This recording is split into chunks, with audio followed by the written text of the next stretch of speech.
overall performance of a project or program. So, in Tagalog, ginagamit ito upang suriin ang kalidad, husayan at bisa ng isang gawain o proyekto. Ito ay nagsisilbing gabay upang matukoy kung ang isang gawain ay nakamit nga ba ang inaasahang layunin o pamantayan.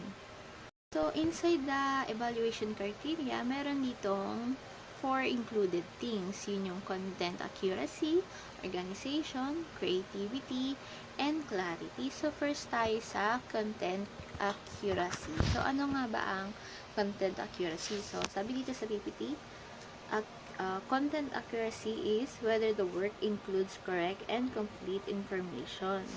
So, ayun yung content accuracy. Sabi dito, this refers to whether the information provided is correct and complete. So, in Tagalog, ito ay tumutukoy kung ang information ba ay na ibinigay ay tama and kumpleto.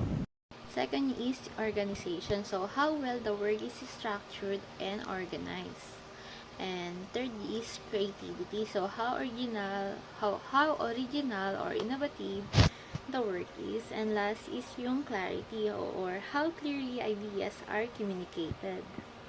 Ulitin natin, ano nga ulit yung apat na yon? Content accuracy, organization, creativity, and clarity. So, ang content accuracy naman, ito yung tumutukoy kung ang impormasyon na ibinigay at tama at kumpleto. Ang organization naman is sumusuri kung paano or gaanong kaayos ang pagkakaayos ng structured ng gawain. And yung third is yung creativity. Ito ay sumusuri kung gaano ka-original or ka-creative ang isang gawain. And yung last, yung clarity, ito naman ay sumusuri kung gaano kalinaw ang pagpapahayag ng mga ideya. So, ayan, next is rating scales and levels. So, basahin ko. Rating scales provide the means to assess the degree to which a student or individual meets the evaluation criteria. These levels can be numeric or descriptive and typically range from a low to high level. Rating scales are structured tools used to assess the degree to which an individual meets specific evaluation criteria. They provide a consistent framework for measuring performance, skills, or attributes, facilitating objective comparisons and feedback. So, ito yung example nun. Basahin ko. Nakaka-encounter naman tayo nung ganito, yung higher is exemplary or ito yung pinaka-highest. So, yung second to the highest is proficient, second is basic, and yung first, yung pinaka-mababa is needs improvements, and yung pinaka-mababa is unacceptable. So, ito yung mga kadalasan natin nakikita or na-encounter sa mga activities natin or sa mga rubric, diba? Pag ginigradean yung activity natin, yung essay natin, even yung performance test natin, group performance, ang pinaka-highest, yun yung pinaka-highest, and yung pinaka-lower, ito naman yung lower or lowest, ito naman yung feedback na nagsisay na needs natin ng improvement. So, yung pinaka-highest, ito yung pinaka-good or great, then pinaka-lowest, palagi yung needs ng improvement. So, next slide, yung third, yung feedback mechanism. So, basahin ko. Outline how evaluators will provide feedback to those being assessed. This feedback is essential for improvement and helps explain why a certain score or rating was given. So, and also, components of feedback mechanism could include, meron ulit tayong tatlo dito, narrative comments, scores, and guidance for improvements. Sabi dito sa feedback mechanism, these are structured process that enables evaluators to provide constructive and actionable insights to individuals being assessed. So, these mechanisms are essential for fostering improvements, guiding learners towards their goals, and clarifying the rationale behind specific scores or ratings. So, sa pagbibigay ng feedback, dapat meron tayong apat na key component of effective feedback mechanism. So, wala siya sa PPT, reminders ko lang, ganun. Meron dito dapat sa pagbibigay ng feedback, Anong dapat yung it should be clear, specific, and easily to understand. Second is deliver feedback promptly after the assessment to ensure its relevance and allow for immediate application. So, dapat na pagbibigay ng feedback after ng performance. Hindi yun, nabibigay ka ng feedback, last year pa naman nangyari yun. So, hindi na siya ganun ka-valid. And next is feedback gave feedback in a positive and constructive manner, focusing on how learners can improve rather than merely highlighting mistakes. So, ang pagbibigay ng feedback, dapat in a positive way. Huwag natin palaging, huwag lang tayo magpo-focus dun sa mistake, bagkus dun sa, pwede nilang maging improvements or pwede na lang gawing solution sa mga mistake na nagawa nila.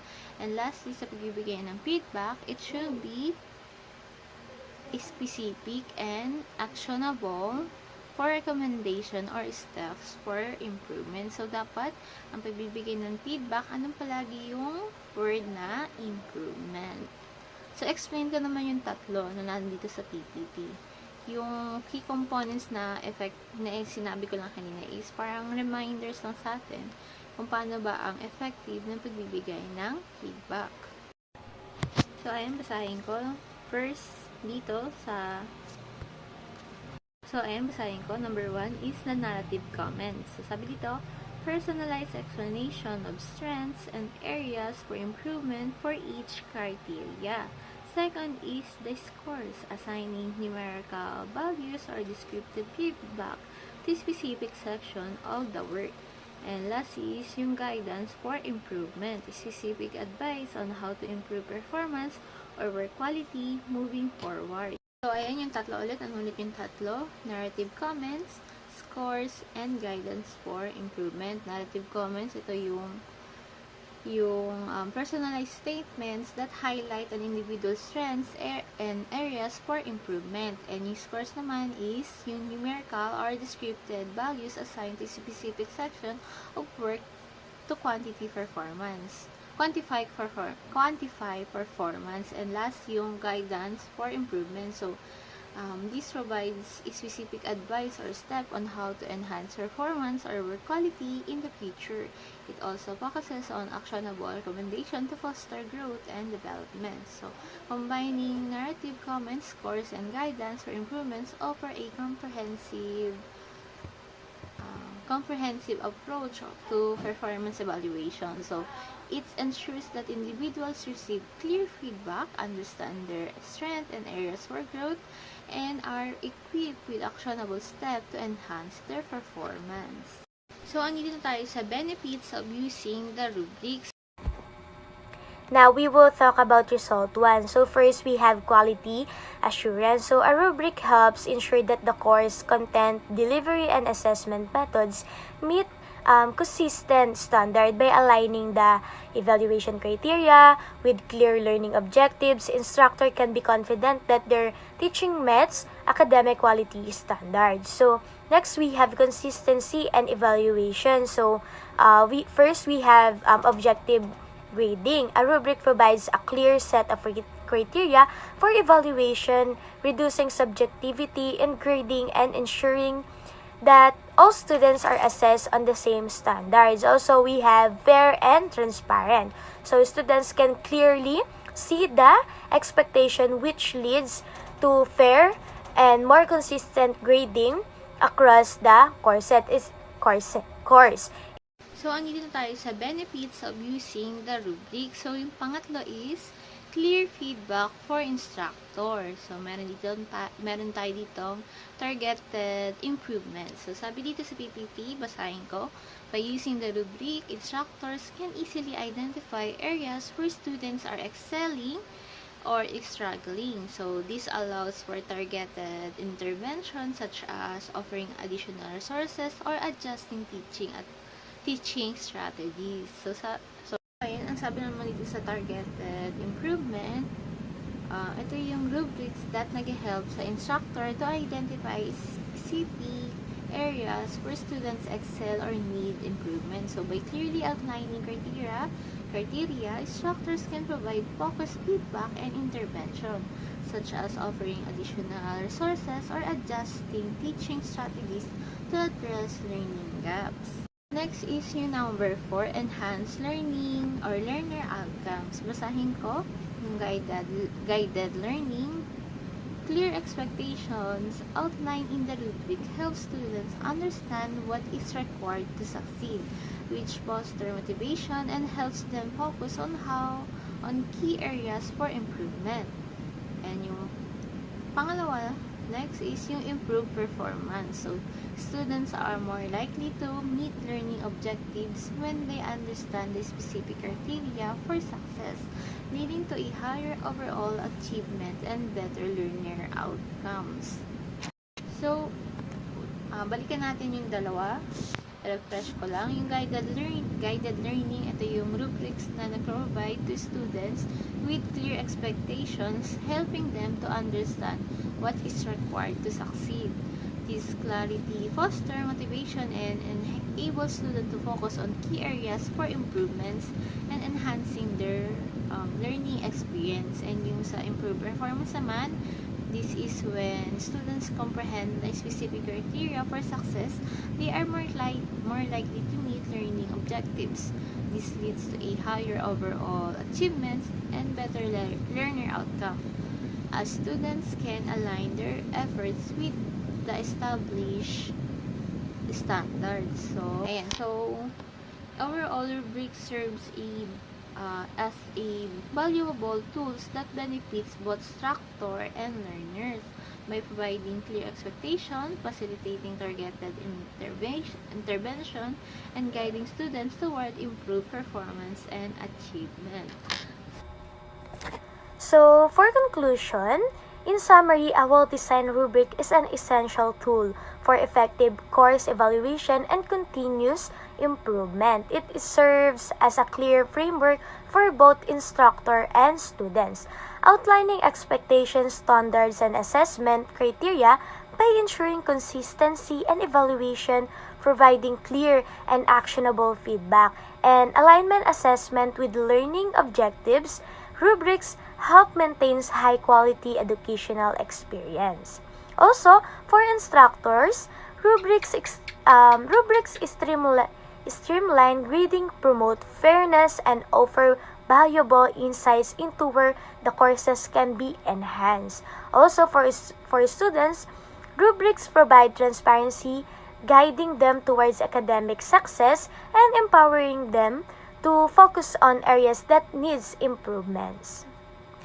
Ayan, nasa dulo na tayo ng ating lesson. Nandito na tayo sa activity. But since online nga ulit ito, and recorded na to, hindi na to magagawa, so isi-share ko na lang yung dapat nating gagawing activity sa lesson na to. Basahin ko yung instruction. Create your own rubric for evaluating portfolios.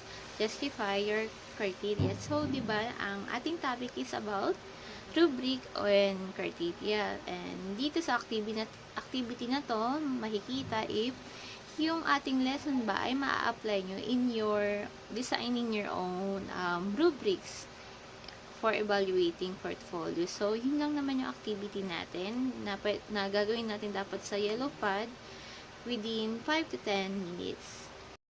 Next is yung quiz na natin. Multiple choices naman to, and it consists 10 question about sa ating topic. So, kung ano yung nasa topic natin, ito na din mismo yung ating quiz. We have 10 questions, multiple choices. Ayan siya. Basahin nyo na lang, and sa yellow pad paper na lang din siya sasagutan, 1/4. Ayan. Dapat, yun yung quiz natin. So, ayan. Aralin nyo na lang din. Baka masama siya sa exam. At least, may idea kayo kung anong possible na maging question sa aming topic. Ayan lang. Okay, so now for your assignment, in yellow paper or yellow pad, a short paragraph about how your portfolio show your learning. So again, isusulat siya sa yellow paper and then ang deadline po ay kailan? Next meeting. Okay, naiintindihan po ba ang assignment? Okay, thank you for listening today, class. See you tomorrow.